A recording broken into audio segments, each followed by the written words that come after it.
The nullifiers are quickly overwhelmed by those drones and, of course, by the roaches. But still, what a great use of force field. What a great aggressive approach by the Protoss player, trying to get some damage in there into play and really sort of tear down that economy. You can see David Kim, of course, is still watching the rest of the map. There's another watchtower here in the southern part of the map which watches these high-yield resources. This is a very important thing for players to capture in the game. Get a lot of money from those yellow crystals. But you can see now, the Zerg are on the move. David Kim may have miscalculated by that aggressive move. Here come the roaches moving on the map. That's a significant force. Each one of those units, each one of those Zerg units regenerates very, very rapidly. And we've got some Stalkers here to counter them, but that's a very large Zerg force moving into play.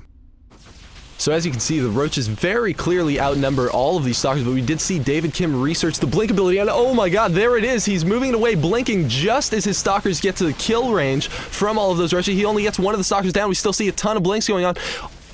He only lost one Stalker out of that enormous attack. We see the roaches continue to move in to David Kim's base and try to pressure. We see another force field trapping all of the roaches inside his natural expansion. David Kim is now able to micro around those Stalkers and continue to take out the Zerg threat.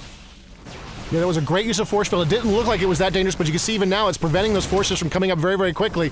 And you can see how badly damaged the Protoss are in this battle. The roaches regenerating very, very quickly. The Stalkers not regenerating almost at all. Their shields regenerate, but not very quickly at all. And you can see the Protoss are slowly being worn down by this roach advance. There's some more Warpins coming into play there. Some more Stalkers are coming to the defense, and the Protoss player is just backing up, buying time, using Blink, and he's managed to just beat down that Zerg force. Oh, what a great use of Blink, continuing the pursuit now, pushing right back. It looked like the Protoss player was in a lot of trouble right there, but he used Blink very, very effectively, and he bought himself time. That gave him time for more Warpins, and there's another Blink as he chases down this Protoss force, relentlessly wearing away at them until finally the Zerg are forced to burrow underground and hide from this very, very dangerous Protoss force. And here comes the Protoss again on the offensive, using a Phoenix, an air unit, to hunt Overlords. This is very, very dangerous for the Zerg player as his Overlords are hunted and destroyed in the sky. And here comes the Protoss pushing against the Zerg. So we see a ton of Stalkers moving up into now Yun-Ho Lee's expansion, but there are too many Zerglings. Those Stalkers are not strong enough against enough units that can surround them. They only have Blink,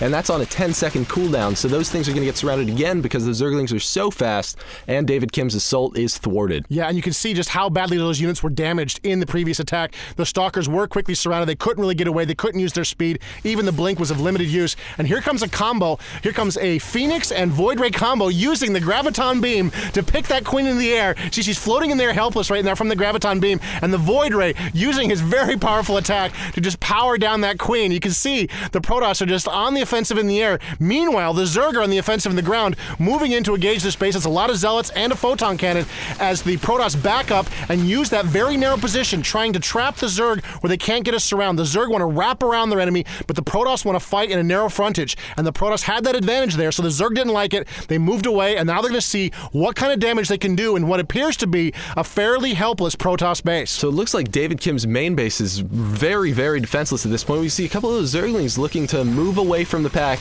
and oh no, we see a couple of Banelings getting morphed in over on that left side of the map. Meanwhile, all the Zerglings and the Roaches are trying to distract the Protoss units, make sure that he does not get any units over there to attack them, because right now, while those Banelings are hatching, they're extremely vulnerable to any attacks. That's right, and those Banelings do explode when they get close to them, and here they come, moving in. The Zealots have no defensive things. They don't want to fight them except in small groups. Try to sacrifice a Zealot, but he fails. And here comes the moving in. Oh my god! Took out a ton of those probes with those Banelings, and both Photon Cannons are down. What a great use of the Baneling against that Protoss economy. Now, despite the fact that Yun-Ho did just make it in there with that many Banelings, we can still see that David Kim does have the economic advantage. He has 44 probes out on the field versus Yun-Ho only having 37 drones out there. This is really going to make a difference in the long-term play. Yeah, he's really going to catch up in his economy. He did a lot of damage. He's helped right a lot of his issues right there and got himself back into sort of an even footing, more or less. But he's going to need to keep building workers if he's going to stay in this game. You can see he's got Banelings there morphing in that hidden area and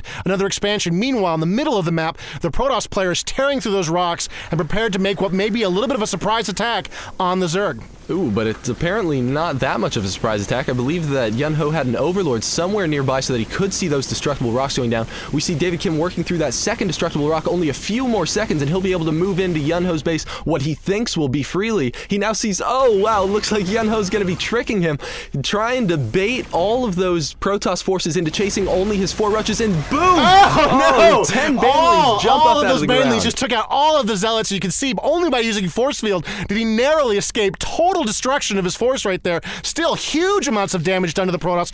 All of those Zealots taken out. And you can see that once again the Zerg are in a really great position here. They've got another expansion going down. There are other expansions working great. And the Protoss player just took a ton of damage from those Banelings. Up on the resource level, we saw just now that David Kim is still resourcing about double the minerals per minute that Yun-Ho Lee is currently able to gather. So David Kim, over the rest of the course of this game, is likely just going to plain outmass him unless Yun-Ho makes good use of that second expansion. Yeah, he's really going to have to get that up and running to take advantage of it. And you can see, here we go, moving in again. A couple of Banelings were taken down before they could morph. He's got a few Banelings headed underground. Oh, that's not good for those Nullifiers. Wow, what a ton of damage against those Nullifiers, losing some critical aspects of his force. He's using the Blink Micro, trying to play keep away, but he's just really having a lot of trouble against this persistent Zerg force. Oh, and here come an Infestor. He's coming around over here. They have a Neural Parasite ability, which is that mind control, and we can see him mind control that Immortal, and now he is using David Kim's Immortal to kill David Kim's Stalkers. And a Stalker is controlled as well. A lot of Queens have been destroyed. That's very important for the Zerg not to lose those Queens, but still, the damage is done. The Zerglings are out. Here comes some more Infestors waddling around the map before quickly burrowing underground. You can see the Stalkers are trying to do some damage, trying to get into the base, see what they can do. It's too many Zerglings, and they're quickly overcome, and another Protoss attack is pushed back by the Zerg. Ooh, losing 3 Queens is a really big deal for Yun-Ho at this point, because he really needs to have those out on the field to give him that extra spawn of larva. Yeah, he really needs that for his economy. It's very, very important. But you can see the Protoss player here is also teching. Oh, and here come the Zerg moving in, trying to do some damage, but the Photon Cannon is going to keep those Zerglings at bay. They can't get the surround on the Photon Cannon, and of course the probes could join in the fight. And here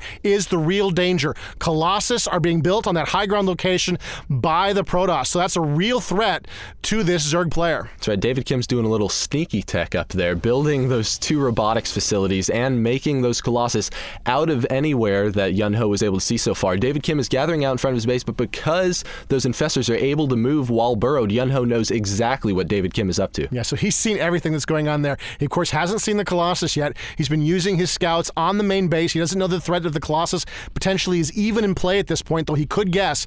And we can see over here there is a warp prism over here. This is a way that the Protoss player could warp in some additional units. You can see he's hidden it over here for a rainy day, no doubt hoping to sort of distract the Zerg player and then move in and warp in some additional forces down there. Oh my goodness! Neural Parasite on the Colossus. The Colossus have been mind controlled, and you can see they've been trapped now using Force Field. They've been trapped by their own forces, and the Colossus are just destroying the Protoss forces. What a great turn by the Zerg. Using those Colossus to do terrible, terrible damage to David Kim's own army. We can see the Zerglings are now able to surround those Colossus as they finish off their Neural Parasite. What looked like just a brutal, brutal attack by the Protoss was quickly turned by the Zerg, but you can see the distraction may have worked. While the Zerg were all out in front fighting, there were some additional Stalkers warped in. Meanwhile, this other part of the map, the Protoss are on the attack. They destroyed a Zerg expansion, and it looks like the Zerg are in a little bit of trouble here. They managed to sort of fight back all the threats that are throwing at them, but the economy advantage is really starting to show a key advantage here for the Protoss as they just continue relentlessly attacking. Here the Stalkers just tearing up this Zerg expansion. So you can see a few Infestors and a couple Queens come into play. We do see that Neural Parasite again coming out and surrounding, taking over. A couple more Stalkers able to finish off that force. We see the Queen is trying to take out the Phase Prism, but it looks like 4 Immortals warp into play, and there's just not much that Yun-Ho Lee is able to do to stop it. What a huge force. 4 Immortals. And there's the GG. The Zerg player knows that game is effectively done. Good game, he says to David Kim. What a great game between those 2 players. We saw some excellent micro between Roaches and Burrow, as well as the Stalkers with Blink. Absolutely. Thanks, everybody, for joining us for this StarCraft II Battle Report.